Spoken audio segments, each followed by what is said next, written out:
maal godhuu ture dursa keessa Oromoo caccabsuu ture eegalanii jechuudha bifa gandummaatiin gandummaan hoggiitti bilkaawan bifa gosummaa deebisanii jechuudha gosuma tana keessaa ibidda deebisanii jechuudha maaliif kana maaliif itti fayyadaman dahoo godhachuuf dallaaf ijaaruuf akka gartee amma hogganaan tokko gideemu gaardii qabaami gaardii godhachuu yoo inni gartee waa dubbatee nama isaa lolu nama isaa dubbatu nama isa cinaa hiriiru kan namni gartee nama kana laalee isa sodaatu gaardii tana uummachuu fi dura keessoo wanti kana keessoo Oromoo caccabsuu eegalanii jechuudha osoon dursa hayyoota Oromootii fi qabsoo Oromoo irratti aggaammiin godhin dura keessoo Oromoo tana caccabsuu eegalanii jechuudha keessoo Oromoo caccabsaniiti gandummaadhaan nama mukhawduu wal gursiisan gartanii jirtanii jechuudha gosaan qaama saalaa hunda walirraa cirsiisanii jiran gartan jechuudha ibidduma tokko afran qalluma walii dachaasanii kana hunda sakkaree iyyaa kanaa godhu jira sigal Oromoo waan kana firraa arku dadhabe lammiinti yogginan itti iyyuu waan inan gartee isirraa benefita qabu waan inan isirraa gartee numaatu aangoo bahaa barbaadu itti fakkaatee ture jechuudha waan kana bultanii dhawaatumaan bifuma qabsoon gangalachaa as geessuun itti dhuftanii jirtanii jechuudha eenyuutu ilma sabaati eenyuutu ilma piippiitiin eenyuutu ilma garaatiin adda isinii bahee jira jechuudha jara keenya dheengadda gaafa piippii an deeggaru qaallichi sakkareeyyaan Kadiir Martuu kun warra dhaabbatee yaa jaawarkoo jee wallee isaanii beeytanii jechuudha baqqalaa hoomaarree naan jettaa miixirqishoo naan jettaa jaawarkoo kana naan jettaa miilliyyoo naan jettaa jee warra waaqeffachuu ture gaafas maaliif TPLF gadhufaa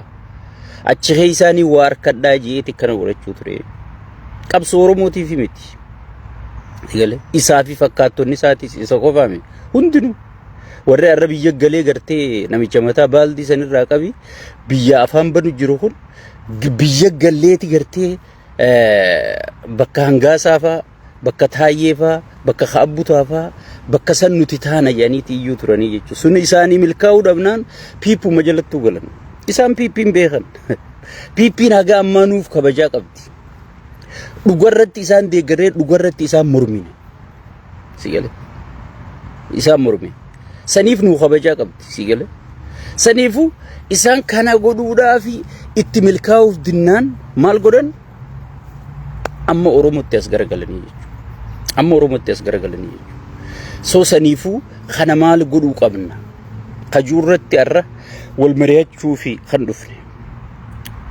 ummanni keenya kan morme sirnamoo namoota Tigreewwan Tigree taateef Haile Sillaasee waan Haile Sillaasee ta'ee fi morme moo sirnoota jarri kunnarra fiduu deemuutu aadaa xiyyanarraa balleessa safuu xiyyanarraa cabsa daangaa xiyyanarraa saamsisa qabeenya xiyyana dhabsiisa je'eeti ummanni Oromoo wanniif gaafachuu qabu tanaa jechuudha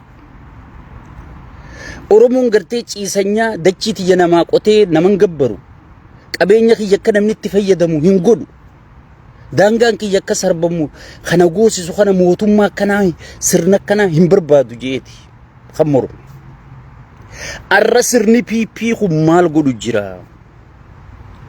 arra sirna Finfinnee gartee dhiiga keetiin daangaa ati saraarratti sirraa kennisiisu jiru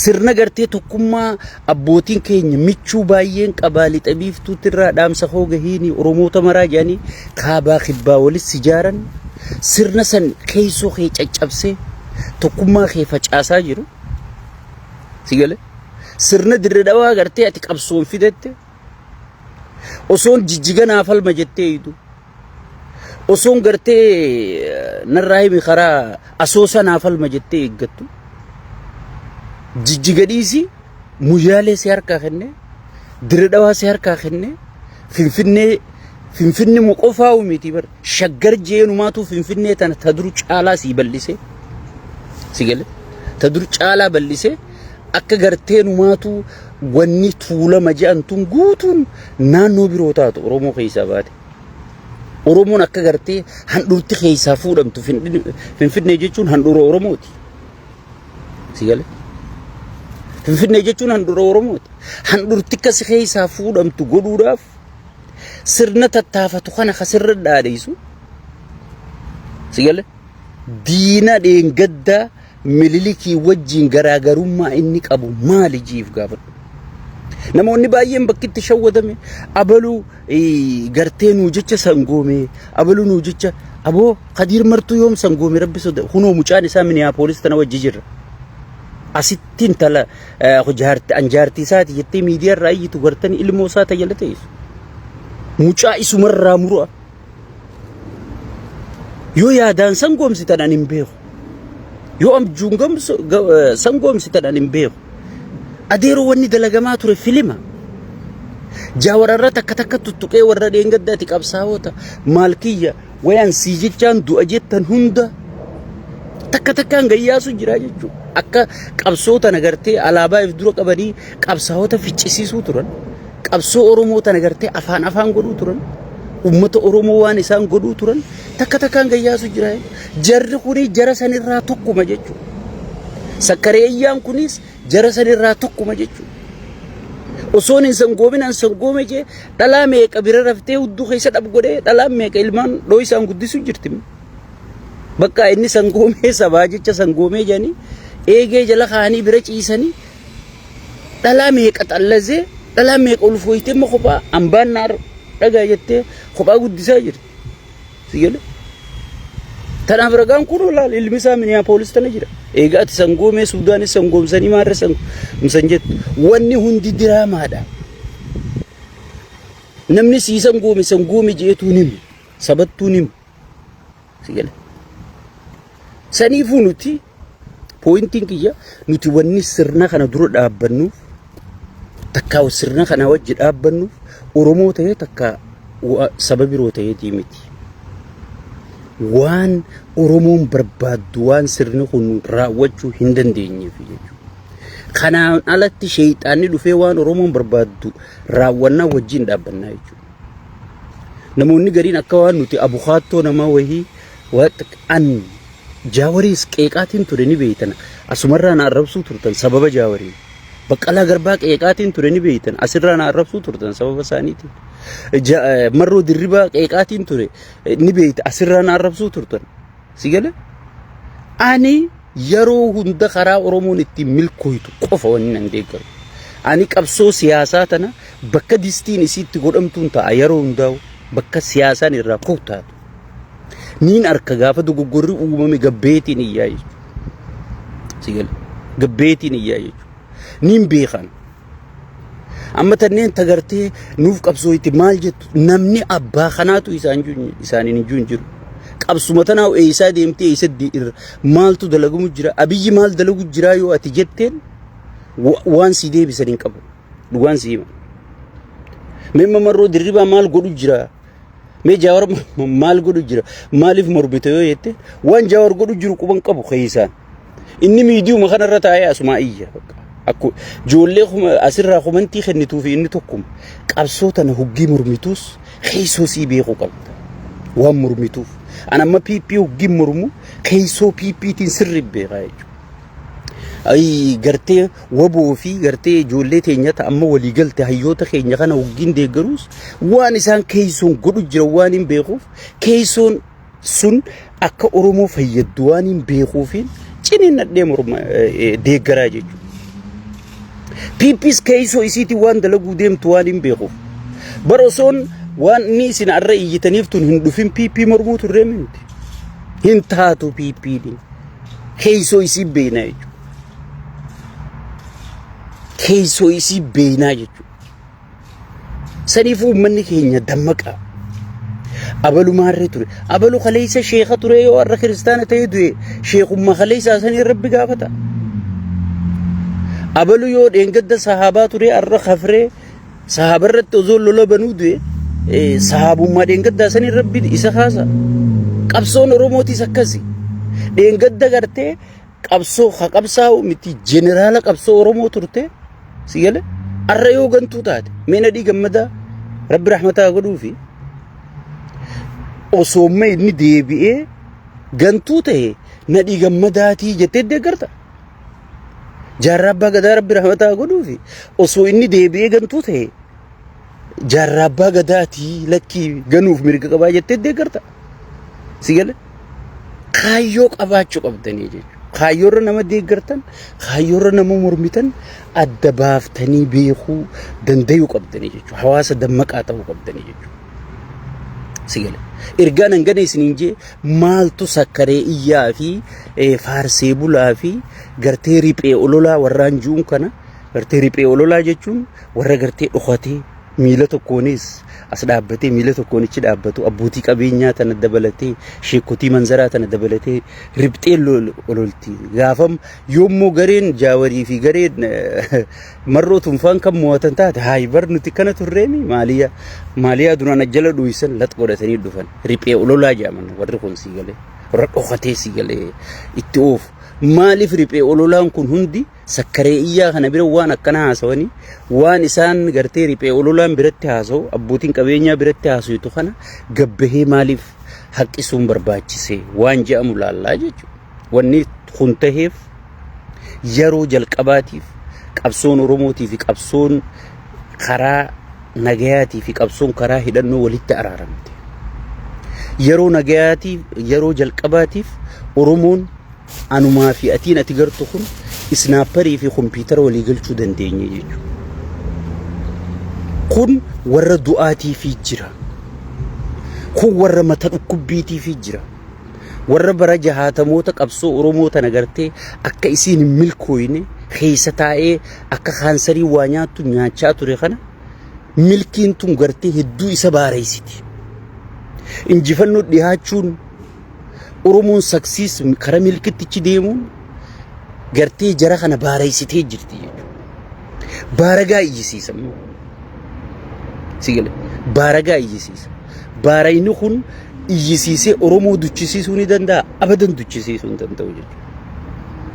Akka isiin hin sossoonetti gandummaan isaanii akka milkooynetti gosummaan isaanii akka fudhatama hin qabnetti ziggoonee Oromoo gadhaabne.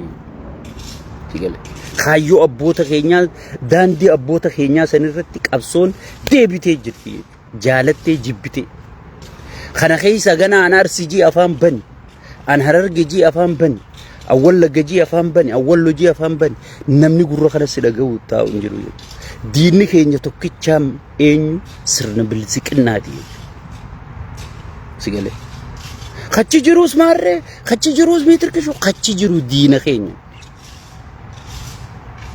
Nuti 4 kiiloo nuuf gaara jira. Warri 4 kiiloo jiru gaara jira nuuf. Sigala. Ati maybe faayidaa irraa argachuu woboo yoo dhuftee jijjiiramni yoo dhufee qabeenya kiyyaaf gartee protection naa kenname hin jiru way gartee anaan gadhumatti. Sigale jara kana wajji dhaabbachuun qabayooti mirga keeti. Anamma sakkareeyyaa Khadir martuu fi injuu kana waan takkaan galatoonfachuu barbaada isuma maal galatoonfachuu barbaaddanaan jaa durbar daqiiqa 5 woboo fakkaateeti ani ilma wobooti amma wobollee arrabsuu eegale as bahee numaatu clear ta'e bilziqinnaa ta'e bilziqinnaan dhiiga kiyyaan dhuftee nuti bilziqinnaa nama bilziqinnaa nuuturra gatii kafale osoo bilziqinnaan dhiiga kiyyaan dhufte anaatutti lafee gadhaabe ozoojii anafaarraa fakkaatti jechuudha sigala kan isaa fi haftaamuu lammuutii fi fakkaattonni isaa afaan asitti gartee gaangistara gatii hin qabne nu bitanii asii gartee jireenya nu dhoorkan karra gatii kafalee isa caalaa nu fa'a silaa akkas jechuu qabu anafa akka waan numaatu bilziqinnaa tana gadhaabe bilziqinnaan dhiigaan dhuftee bar bilziqinnaan maarreen dhuftee bar خيشة خيتو غرتي سبب بالزكنا فارسيتون سيغوتا بمالي خيشني أورمو دوّتشات دي مجرى هاتي أورمو قديدة ما جرتي يجو وبوليتين أورمو انتلتي أورمو غرتي قدارة جلا بوها جرتي يجو ilmaan Oromoo gartee huun gartee tokkicha qaban gurguratanii biyyaa bahanii hiraata qurxummii tahaa jiranii jechuudha. Bilziqinnaa dhiigaan ati fidattee kana hunda godhaa jira. Sirnichaa godhaa jira. Amma namoonni garii waan akka gartee rabbiin nama godhee wayii gaayaa boo rabbumaan nu godhee wayii maarrumaan nu godhee mixiqqishoo jaansi rabbiin waan nu godhin qabu kan nu godhu jiru sirna. Sigale sirnicha. Akka namni dalagan, akka namni baran, akka namni waliin dhageeffan, akka namni hojjan gibiraan si gidirsee milishaan taa'uu si dhorkee si gale halkanii guyyaa hidhaa fi gartee raayyaa ittisa biyyaa kan isin jettaniin raayyaa hir'isa biyyaa kan hin anjuun kana dargaggoota oofee ka'if jibbisiisee biyyaa baasaa jiru sirnicha kana jechuudha. Si gale sirnicha kana jechuudha. Saniifuu gartee nu miidhaa jiru sirnicha. Gartee warri kana dhaadheessu sirnicha saniin tokko. As baheeti namichi kun bilziqinnaan dhiiga kiyyaan dhuftee dhiiga kiyyaan hin gadhaabe ammaa booda narraan tuqinaa je. Nuti bilziqinnaa yoo Oromoo tuquu baatte, yoo qabeenya Oromoo zarafuu baatte, yoo gartee Oromiyaaf Oromoo buqqisuu baatte, daangaa Oromiyaa sarbamsiisuu baatte, nuti wanni bilziqinnaa irraa haajaatti qabnu hin jirtu jechuudha. So bilziqinnaa teetiin du'a Oromoo irraa dhaabii jee tan dhiigaan gadhaabatte san sakkareeyyaa. Khadir martuu namichee fiinjuu si gale nuti sirri wal beena Oromoo wajjin rakkate mee abbaa Khadir martuu fidiiti afaan Oromootiin interview godhe yoo inni afaan Oromoo waliin dhaabee dubbate ani martuun beeku si gale mee afaan Oromootiin as baasi interview godhe si gale adeero bakka irraa dhufte seena eeysa jaajarraa kaatee gaafa burqaa abbeesii xiqqaa si qabatee mana Adam Bakar si fidee achi gartee manni Adam Bakar jechuun kun mana foon itti gurguran ichi keessa taa'u ture. Ichi keessa gartee namaa ergamee hambaa namaa nyaatee rabbi gartee sababa wallee Oromoo tan cufti miiluma keessa kaatu tanaan sababa kanaan rabbi gartee wallaalota kanaa fidee kunsa kanatti gartee kaasitaa gurguratee as bahee jechuudha. Nuti warra sirri wal beeku jechuudha. Nuti warra sirri wal beeku ammarra guddaan ijoolleedhaa gartee warruma kaasitu masaa dhagahee biyyaa ba'e nuwaatu inni nu isaa asirratti arkuun ture akka nama nabi arkeeti isaaniif si gale akka nama nabi arkeeti isaanii si gale maaliif wanni takka hoggiin beeyni bar waan guddaa si fakkaatti saniifu namoonni keenya warra gartee clear an bilziqinna jee kana galatoonfachuu qabdanii jechuudha. Kana booda sirna si buqqisu sirna gartee si wanta si godhu jala yoo kan ati deemtu taate khaleessa qabsaawaa ture khaleessa kana ture khaleessa dhimma mataa keetiitti uummanni Oromoo guutuun amma gartee kallattiin si qaamtee jirti jechuudha. Black and the white taatee jirti. Takka bilziqinna takka Oromummaa. Game is over. Kana booda gartee kunis Oromoodha kunis Maarreedha kunis Mitirkishoo wanni jaamu adeellam. Njirtu jechuudha. Si gale nama Oromiyaa diigu jiru kunis Oromoodha jechuun danda'an. Nama Finfinnee dabarsee kennu jiru kunis Oromoodha jechuun danda'an. Nama gartee Muyyaalee dabarsee kennu jiru kunis Oromoodha jechuun danda'an. Afaan kamiin hin jaan heera kamtu na jechisiisa. Si gale mee heera Oromoo kamtu nama gartee daangaa Oromiyaa sarbamsiisu jiru Oromoo na jechisiisa naayi jiru jechuudha. Amma ta'ee jaaniiti qaallichi daabloo sheeyxaantichi kun maal godhaa jira? Dhimma dirra dhawaatii fi dhimma Finfinnee irratti namni Oromoo quuqamu akka mari'anne warra biroo mariisise. Warra yaada san qabu ni beekani waraqaa fuudhaniiti dhimma Finfinnee nama dhimma dirra dhawaatiin nama biroo kenna. Oromoon gartee dhimma wal falmisiisaa hin qabne dhimma pirezidaantummaa dhimma maalii dhimma xixiqqaa kanatti akka garee Oromiyaa irraa dhufte tan akka mari'attu godhanii jechuudha. Kana gartee mariisantu tartiiba qabaa fi miti. Mariisantu milkii fidaa fi miti. Mee yaaduma isaaniitu laalaa jechuu hiyyaafin isinitti hime malee Oromootu mariisan irraa abdii qabaa. Oromootu gartee mariisantu jijjiirama naa fida jee mariisan eeggatu jiraaf isinitti himaan jiru jechuudha. Si galee saniifuu uummanni keenya gartee warra qolola firraa baasee lilmeen Dr. Jawween dirjurutun qolola firraa baasisiiftee as baafte kana si gale ganaa yoo ati qabsaawa jettee kanaa wajji yeroo ta'e gubte dhimma mataa keetii ta'e yeroo si gale dhimma mataa keetiiti jechuudha. Namichi gartee duraanuu wanni nuti halkanii guyyaa irraa dubbachaa turre sakkaree iyyaa takka Khadir martuu kan isin jettaniin kana wanni nuti irraa dubbachaa turre isaatu gartee hawwa borratti kanaan ta'e waan qabsaawaa isin fakkaatee fi si gale dubbachaa turre jechuudha. Maaliyaa isaaf irraa baasee as bahee jira jechuudha. Ani gartee paartii amma dhufte tana dhiigaaniin fidadhe jee. Paartii dargaggoota keenya fixxu. Shifeerrotii Harargee tagartee dalagachuu baatu. Bara hoggii waaqeffatu an ilma Harargee an maarreedha ifiin jaabar. Harargeen sun ammoo dhumaa jirti. Buqqa'aa jirti. Sigale shifeerrotiin isii gabbaatee jimaa Finfinnee geeffachuun dandeessu. Sigala. Kan inni waaqeffatuun kan inni jala hiriirsee namaan arrabsiisu warra Harargee jiru kan. Sigale. Saniifu maraataa fi abbaa hidhate jenneeti hidhannee sigale. Nuti Oromoota naannoo birootti himnee jirra jechuudha. Sigale. Namichi kun gartee Oromummaarra humaan qabu. Sigale. An dhugaan siiyo. Deebisiitii garuu kan namichi keessa dhalatee guddatetti biyya san keessaa qooda fudhachuu biyya san qabeenya qabuun dandeettii qabuun gargaaruu ni danda'a mirga isaati sun ni danda'a jechuudha. Sigale. Kasii dhimmamu kasii rakkatu ilmuma ati inni jettee dhalte. Karakkina keessirraa gartee rakkinni keessa dhukkubsu. Karakkinni kee rakkina isaa ilmuma ati inni jettee dhalatte. Sigale. Yeroo hunda namni tokko yoo loqoda naannoo tokko sirriitti sirreessee dubbate namni kun maali qabsuma Oromootu wanni balleessitanaa jechuudha. Oromoon bar dura hoggii wal fuudhu ilma eenyuuti gosti isaa maali? Sigale. Gandi kun ganda eenyuuti?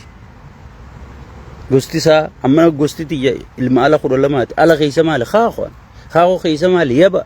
Akkasin lakkaawwadheetiin ibidda kiyya galuu danda'a. Akkasitti Oromoon aangoo walii kenna malee. Sigale.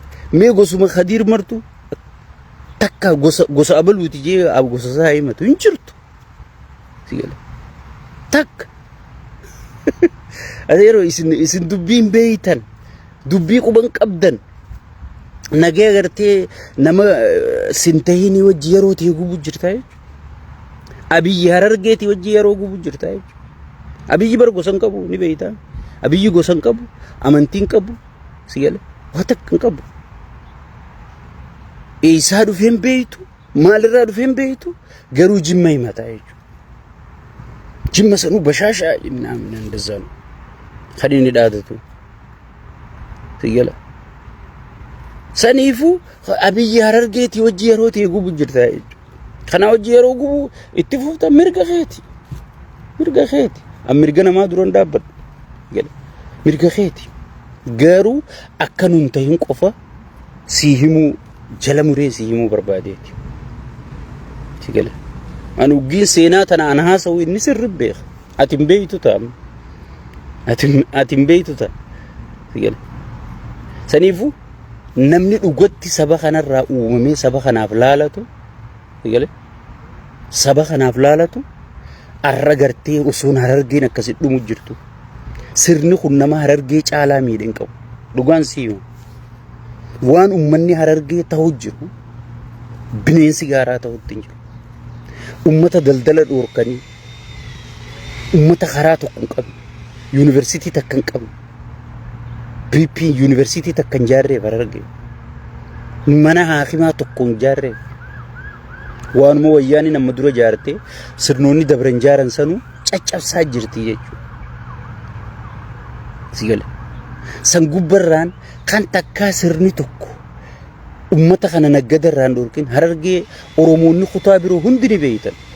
Namni Harargee keessattuu haawwan Harargee dalagataniiti laal akkatti ilmaan guddisuun beekaman. Ummata qulfii, ummata qashxii, ummata ajaa'ibaati. Ummata santu arraa harka maratee waan dalagatu dhabee sadaqaa kadhachuuf saaxilamee biyyarraa baqachuuf saaxilamee Harargee dur itti baqatanii arra namni keessaa baqachuu jira jechuudha. Sigale. Warri gartee Harargeen akkasitti dalagattee jimaasii gurgurattee biizinasa sossoofattee akkasi jiraachuun isaan gubuu ture arra sirni kun akka isaan barbaadan waan Harargee isaanii godheef jecha sirna kana wajji dhaabbachuuf dhiigaan fidanne siin jedhanii jechuudha. Warra ummata Harargee kanarraa hijaa qabu. Mee mucaa tokko qacalee tokko kan hin poosti godhe na jala gasseen halaala Harargee lixarra. Milishaan maallaqa fidi jennaan mucaan kabajee dhaabbate. Ilma aadaa fi safuun guddate Rabbi rahmataa godhuuf. Dhaabbatee mucaan tokko kee biraa fiigaa kute mucaa itti lakkaawanii jechuun maallaqa irraa dhabne. osoon arra ijoolleen Harargee mootoraan dalagattee galuu hin dandeenye. Ayisuuzii mataa isaanii ooffatanii jimaa gurgurachuu hin dandeenye. Mee Harargee tamtu sigale Harargee tamtu kun Harargee tam keessaa bahe yoo harree keessaa bahe malee Harargee tam keessaa bahe naayin warroota garii kagartee maarreedha mitiqishoo jettanii fi waan kana haasa'u jira sigale walirratti hin duulina isin nama wanni akkas jaamu jirtu adeero nuti sirnarra duulu jira walirra namni duule hin jiru sigale walirra namni duule hin jiru. Sanifu arra sila ilmi Harargee tokko hidhatee gaara seenuu qaban irraa eegale. Abbuma feeti sirnuma feeti sirna Harargee afaan qabe sirna akka Abiyyi Ahmad Alii caalu tokko naafiti hin jiru jechuudha takka Harargee keessatti namni gosaayyoo wal qoode akka nama qullaa gabaa keessa deemetti namni if qaanfata sigale. Ati Oromoo jennaan obboleessa keenya nuti. Afaan Oromoo faa sirreessitee dubbannaan nuuf nabiin siin jedhe. Harargee santu arra ati gostame ala hay warra ala itti haamaa jedhanii reefa ciisu biraan tarkaanfatanii walirra kutu jirti jechuudha. Kana hunda maaltu godhe ilmaan nu keessa dhalate kana jechuudha. Sakkaree iyyaa kana faadha jechuudha. Sigale arsiideen gadda gartee lafee walitti cabsinee jaarraa abbaa gadaa rabbi rahmataa godhuufi ichi gartee obboleeyyan kiyyaa jira jee caccabseetti dhufe sigale arraa afaan godhanii gaara kana keessatti namni muka walitti dhiibee sigale arra namni gartee lubbuudhaan wal komachuu sodaatee jechuudha. Wanni gartee kanaa booda ganda abaluun naan jaa maarree abaluun naan jaa wanni jettan hin jirtu. Arsii keessaa namni rakkoo finnaan kadura gabbee komatu ana. Oromoonni gartee tokkummaa teenyatu duraan deebinee jirra jechuudha. Wallagga keessaa namni rakkoo nurra finnaan kadura gabbee irra barreessu komatu ana jechuudha.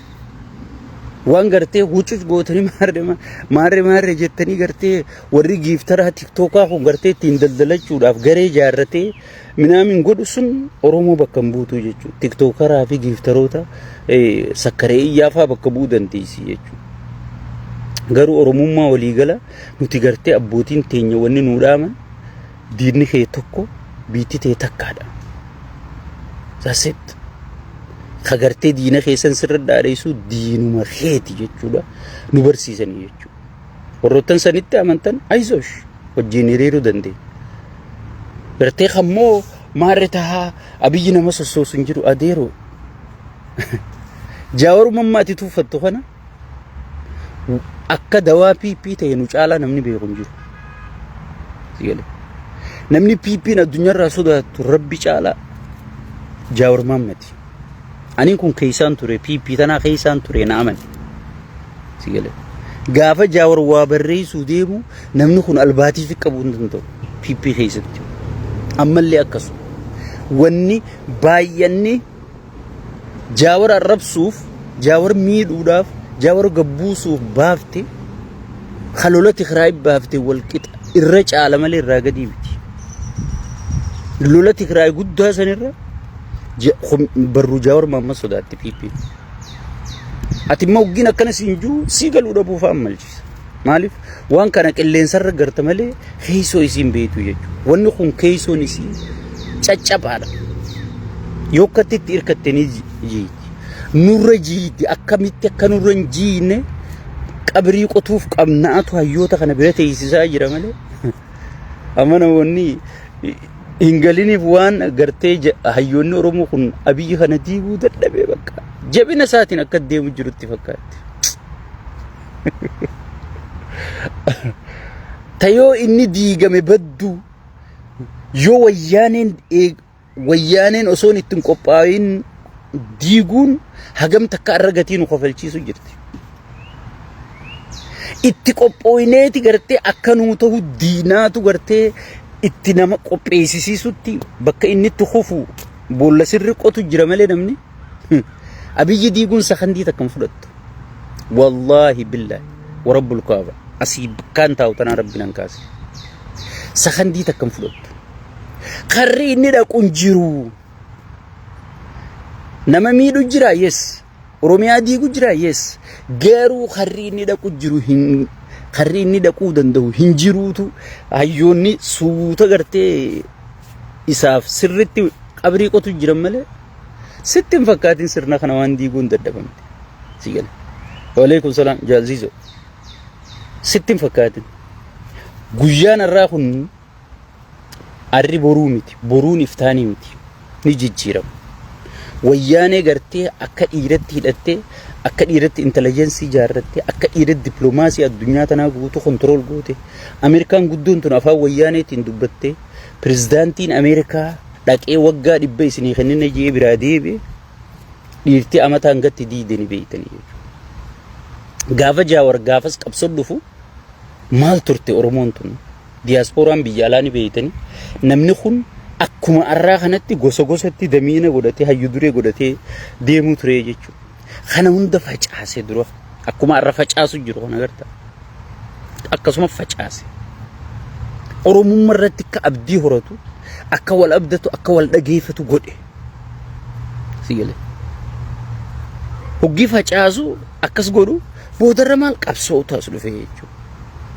Amma already qabsoon qophooyteeti namni walirratti abdii dhabnaan kana facaasu jira jechuudha. Kana facaasu jira halkanii guyyaa xiqqaa guddaa TikTokiin, Facebookaan maaliif gartee ijoollee isin biran dhaqin way abaluu wajjin haasa'in jettu hunda gaddeebee maaliif wajji haasa'u jira. Haasa'u tokkoon amma dura isin haasa'e. Isin waan namni xiqqoo isiniin jiru itti kofaltanii tuma bira kuttan malee. Kanaa boodaan isiniin je osoo hin jawween TikTok irra hin dhufu. Kanaa booda gowwaas akka gowwatti gowwaa taaneef irraa dhoorkinaan isiniin jee ture. Maraataas akka maraataa taaneeti maraanneef irraa dhoorkinaan isiniin jechaa ture. Beekaas beekaa taaneef irraa dhoorkinaa jechaan isinii ture. Mammaayisa maaliitiin xumure fadhiidoo haga isiin geessutti gaddeebi'anii kabalaniif irraa dhoorkan jechuun isinii xumure amma dura. Longi taayim osoo hin jaawar TikTok irra hin dhufin dura. Isin garuu waan hin alaamaan hin isinii kaa'utuun irra guddaatti kofaltanii tuma bira qottan sigale. Sigale. Akkasuma taati dubbiin deemaatuma jirti. Abiyyi ni xumurama ni xumurama. Dowori kar tokko ndabu. Amma namoonni gariin Oromiyaa diigaa miitirkishu dachii Oromoo eessa geessuu danda'ame naami. Ilmaan Oromoo jeesuu ni danda'a yes. Oromummaa garuu isa dhiisii ka isarra dhiiraatu ajjeesuu hin dandeenye. Ka isarra dhiiraatu ajjeesuu hin dandeenye. Keeysoo tolfachuu kana maarshii keeysoo kana agartee wal qixxeeffachuu nu rakkise malee sirritti imma kana eega wal qixxeeffanne ni eeyda booda. Abiyyi akka ta'u ta'a. Amma gartee sakkaree iyyaan kun hundi kabbahuun kun qolola sabboonummaa san lafa kaayee as bahee wooboo arrabsee jaawara arrabsee hayyoota Oromoo kana kanumaatu uummataa sagalee ta'u kana guutuu arrabsuun kun is good qabsoodhaa godhu jira. Finiina qabsoo hoggee liqimsiiftee garaasaa keessa yaasa. Albaatii dhukkubaa tana keessaa dhiqa. Sigale. Meeqa gayyaa'u jira laali. Guutuun akka waan jaawar xiqqeessuudhaaf hoggii jaawar fakkeenya godhattu fa'a gabbaatee maqaa kiyyaan pinkii goongii sanfaa amma namicha bishaanirra wanna ta'e sanfaa gabbaheeti maqaa kiyyaan jaawar hin dalage jaawar fakkeenya maraattu akkasii fa'a jira jee malee maqaa saadhiisi maqaa nama isaa oliitiin takkaa jaawar siyaasaa dalageen beeku jaawar nama waan godhu beeku waan hojjetu beeku nama aabaa'oo gartee ati amata meeqa waaqeffatte hudduu si keessa seenee miciree keessa gayyaase aabaa'oon ati haasoytu hogganoonni ati haasoytu kanaa barsiin jee si garsiisu jiru jechuudha. Adeeroo nama kanaa jaarraa meeqa booda harkatta handugaan siima. Nama namni dhageeffatu, nama namni irra walii galu, nama namni wajjin deemu, nama sanuu beekumsa waan kana qabu. Sigale jaarraa meeqa keessa harkatta.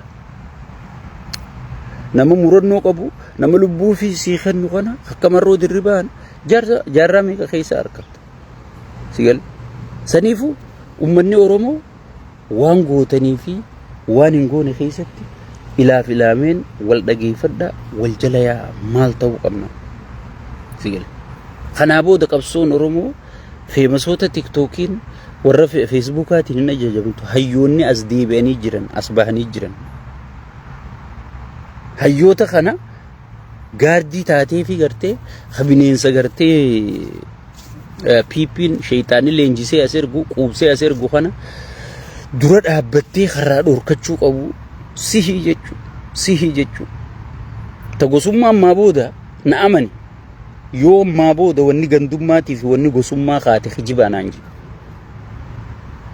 beekaatitti gadhiifne ibidda gosummaatii fi gandummaa kanaas haa gubatanii harkanii joolleen bar hoggee ati ibiddarraa dhorkitu sigale ibidda sawwaan gaarii seeti itti gadhiifta xiqqoo ngarre namni wanni gariin dura qabeete hoggii inni gubate booda ichitti hin deebu cufti gubatte harkite waan oromummaa jaan tana haga isiin mi'ooytu waan tokkummaa jaan kana haga isiin nama toltu haga isiin urgooytu cufti arkee jira sigale cufti arkee jira kanaa booda juuzni gosummaa fi gandummaa cufamee jira jechuudha injifannoo teenya alhamdulillah rabbil alamin saniifu wanni godhuu qabnuu fi wanni godhuu qabdan wal dhageeffachuu adeemsi qabsoo kamit deema hoogganaa keessan dubbisu wajjin haasa'u laayifii isaanii jala deemtanii hordofu isinirra jirtiin jaa